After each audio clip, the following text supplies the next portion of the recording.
Pursuant to the grace of God given to me, like a skilled master builder, I laid foundation, and someone else is building on it.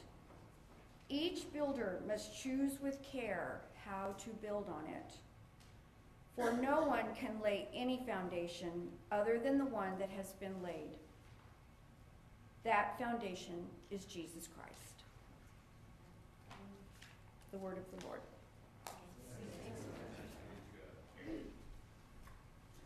Well, we are so blessed to have a special guest preacher. I'm very happy. She's Susan Peters. She's executive director of United Methodist Foundation. Her work, her dedication has been known not only in our conference, but beyond our conference. And she visited my husband's church, Concord United Methodist Church, some month ago, and they were so happy to have her at that time. So now today we have Susan with us. So let's welcome her.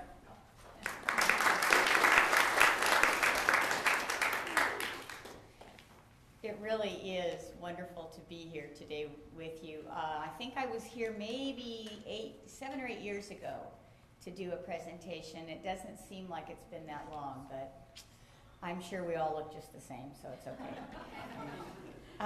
I did have a great time at Pastor Sung Ho's church in Concord, and he is on our board of directors for the California Nevada United Methodist Foundation, and we really enjoy his spirit on that board. Before I start, I was just going to point this out to you. It's in your bulletins. It's a wonderful, one of the best brochures I've seen a local church do on endowment. And so I encourage you to read it, and if you have any questions, talk to Dennis or any of the other endowment committee members. They've done a great job. So my title today is about, will Elizabeth remember God? It's about our legacy to future generations. And I want to tell a story to start with about a storyteller. Some of you may remember Fred Craddock, a well-known theologian, passed away just earlier this year, actually. He was known for his wonderful storytelling. He was a hospital chaplain for a while in North Carolina, and he shared an experience that stuck with him from that time.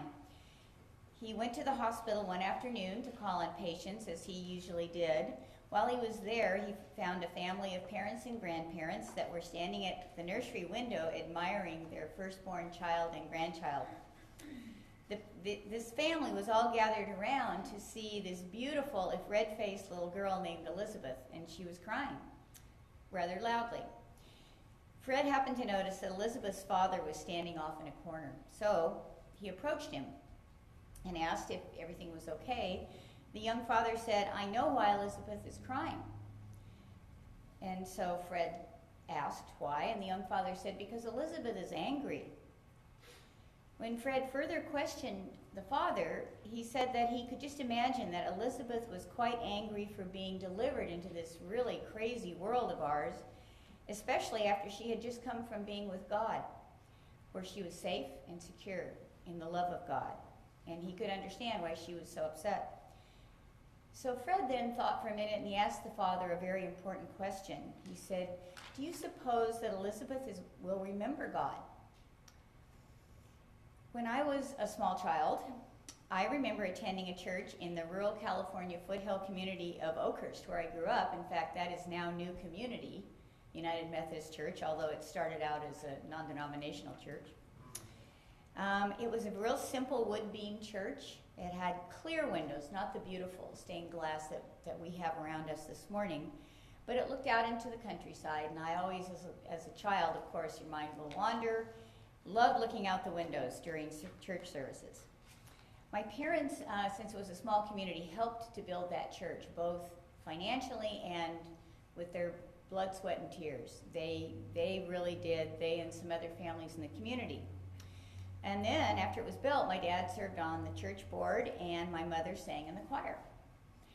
So really, it was a huge part of our lives. It was a big part of my life growing up, and all of the people that we knew were part of the church, and so it was really an important piece of our lives. And at some point, I opened the very front of the hymnal as a little kid and noticed there's a book plate in there that acknowledged that the hymnals were a gift from my parents in memory of my grandfather, who was a United Methodist lay preacher back about the turn of the century, about 1900 in Kansas. He was a bit conservative from what I understand, but he really, that was their legacy gift to him. And as a little child, I noticed that. I just looked in the front of your hymnal here as we were singing, and there's a memorial plate in there too. So the hymnals and their nameplates and the windows and all the other things that are gifts over the years record the memories, and they bear witness to lives that gave so much to our church and this community. They recall gifts and sacrifices and hard work that enabled this congregation to serve faithfully in years past. And it wasn't for themselves that they worked so hard. It was for those they loved, and for those whom they were concerned about, and for those who would come after them, like all of us here today, and Elizabeth, and all the children of this church, now and in the future. We're really grateful for these gifts of our church buildings, large and small, and we're so grateful for this beautiful light that comes through the windows. And most of all, we're grateful for the people that are memorialized through those gifts, whether it's a book plate in a hymnal or a stained glass window. Those lives, the lives of those people, help us to see the connection between the past and the present. Because they gave of themselves, we can enjoy fellowship and nurture of the church, because this is where we remember God. Today, you and I and all United Methodists are called upon, like the skilled master builder in the scripture, to build a foundation for future generations of church members who will look at hymnals, like the ones my parents gave, and remember God. It's hard to imagine what ministry in this place will look like in the future. But one way of having a part in it is to pledge ourselves to making sure that that our church's ministries will be there in the future for whatever the needs are. We do this for the sake of those whose names adorn our present churches, and we do this for the sake of those future people who will look at all these wonderful gifts and remember God. A congregation can begin the vision for the future by establishing an endowment and encourage members to support it. And you do have a very well-established endowment here at this church.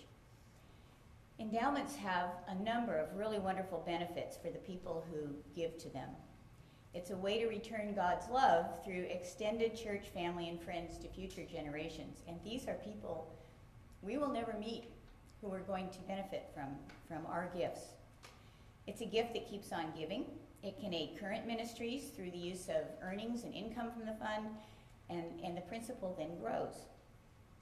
It's also a continuation of our principles of Christian stewardship, recognizing that all we have is a gift from God. It really is the ultimate stewardship of taking those things that we've accumulated during our lifetime and leaving them for the good of God.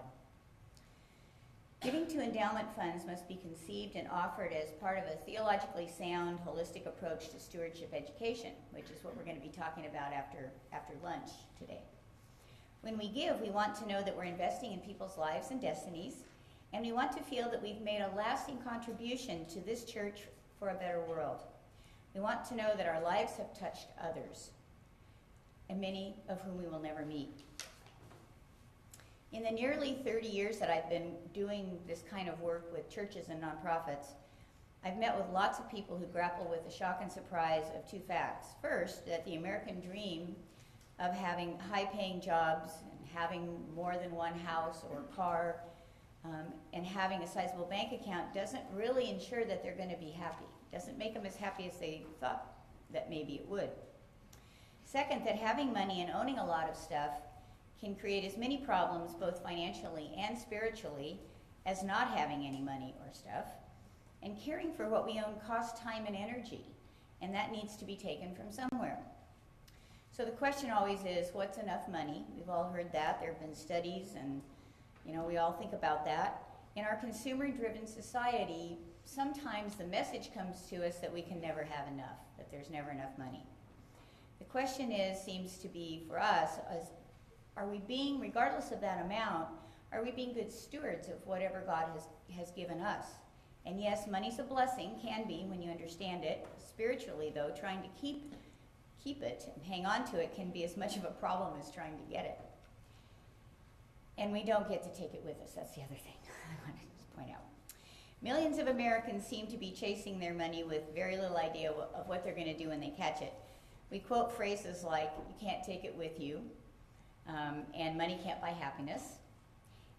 But sometimes I think we don't operate that way. So we don't think about what accumulated assets and money can or should mean for us as Christians. For Christians, accumulated money can provide three things, probably more, but here's three basic ones.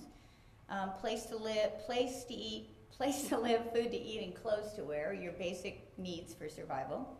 Money provides our families not only with basic needs, but also with preventative health care and education and things like that. And then on a larger scale, money has been used to send missionaries, translate Bibles, build universities and medical schools, train doctors, teachers, and find cures for diseases. Those are all good things.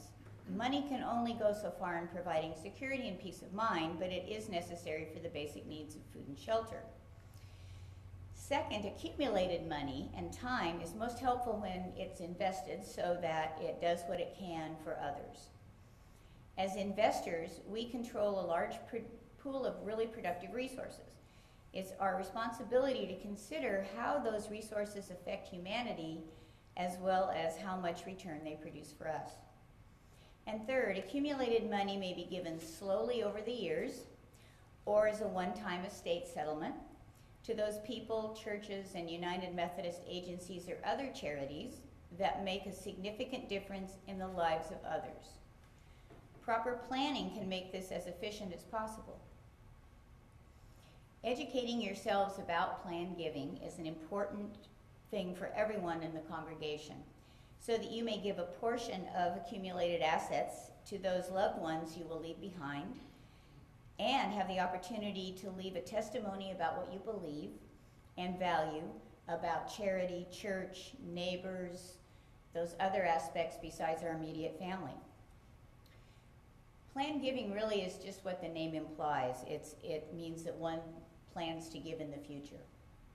It's a complement to, not a replacement for, our regular ongoing support that keeps the church going on a day-to-day basis.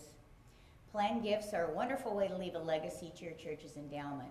They make the best endowment gifts.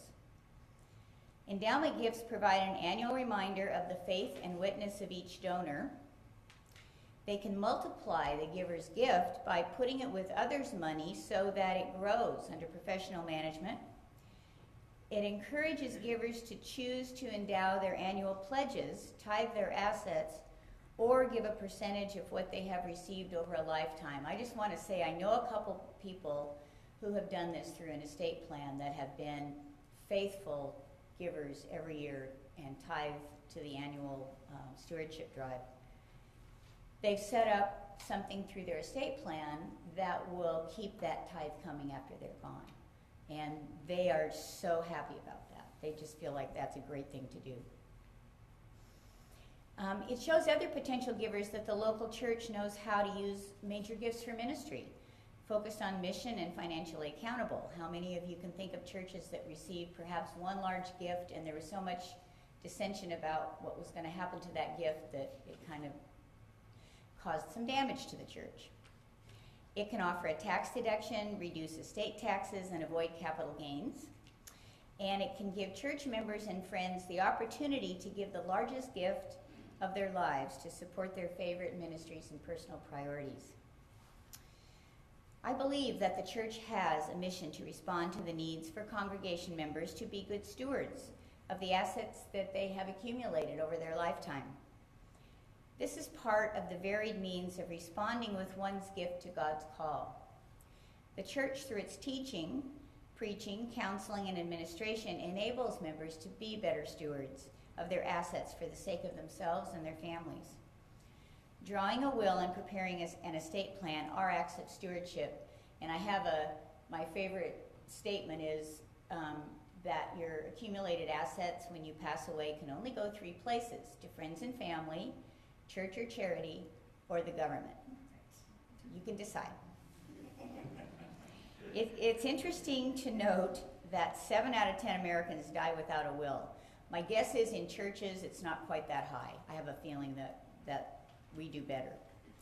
Not only families lose, but churches, universities, and charities depend on being named in those wills for their continued existence.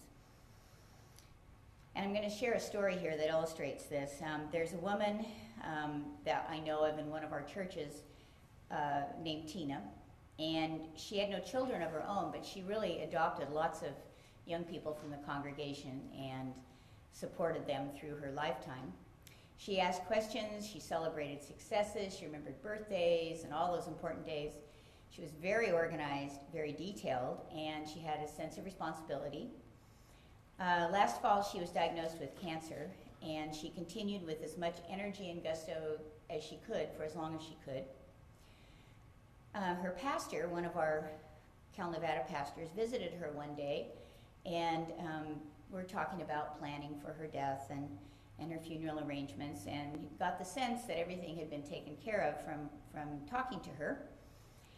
But after she passed away, her family asked the pastor questions about who was her attorney, where were her papers, her wishes, and in particular, did she have a will?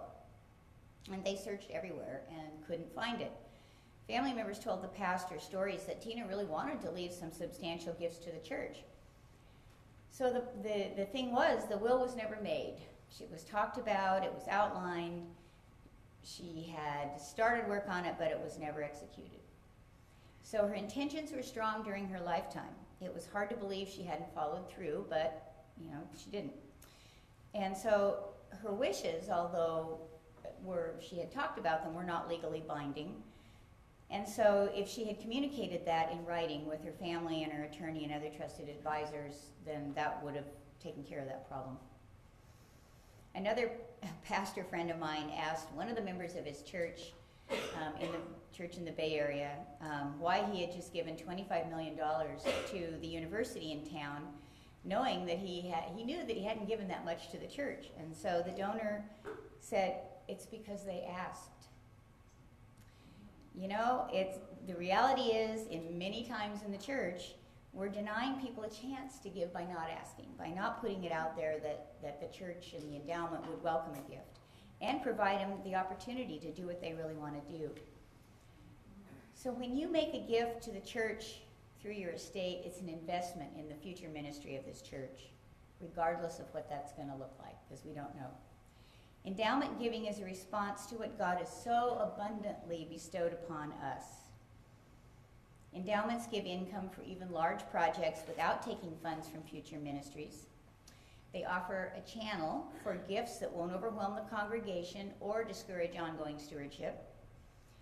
Positions church leaders to be intentional and proactive in focusing on present and future ministries. Provides a welcome alternative to a major gift without restrictions and the conflict that might come from it. It gives stability and hope for a future for a congregation on the edge of survival. And it can add a future component for buildings or other ministries through a capital campaign. Mrs. Smith, not her real name, is one of the longest and oldest members in her church and again in our conference. She's been most faithful in the stewardship of her time, talent, and treasure over the years. Recently, she made major outright gifts to provide for building renovations, and in her case, in this church, there was a historic organ. She has shared with church leadership her desire to sustain the church's ministry of music for years to come. She wants to do this because of her gratitude for the nurture of the church throughout the years for herself and her family. And she's grateful for what the church does for the community in outreach. She feels confident about the church's leadership, especially in regard to the endowment fund. So she has made a wonderful endowment gift through her estate for the future of music in the church. Developing and encouraging gifts to the endowment fund in the life of the congregation is ultimately an act of faith in the future of the church and its mission in the world. It's in your hands and your faith to do just that. In the parable of the talents, Jesus commands multiplying what we have been given in order to serve a greater usefulness. Endowments managed prudently for God's mission can be a blessing, enlivening members to engage in mission. It's been said that the shortest way to God is through the memory. Remember the story about baby Elizabeth? Well, after Fred Craddock asked Elizabeth's father the question, "Do you suppose Elizabeth will remember God?" the father answered, "It's up to me and her mother and the church to see that Elizabeth never forgets God." Your planned gifts to an endowment can help make sure that future generations remember God. Amen.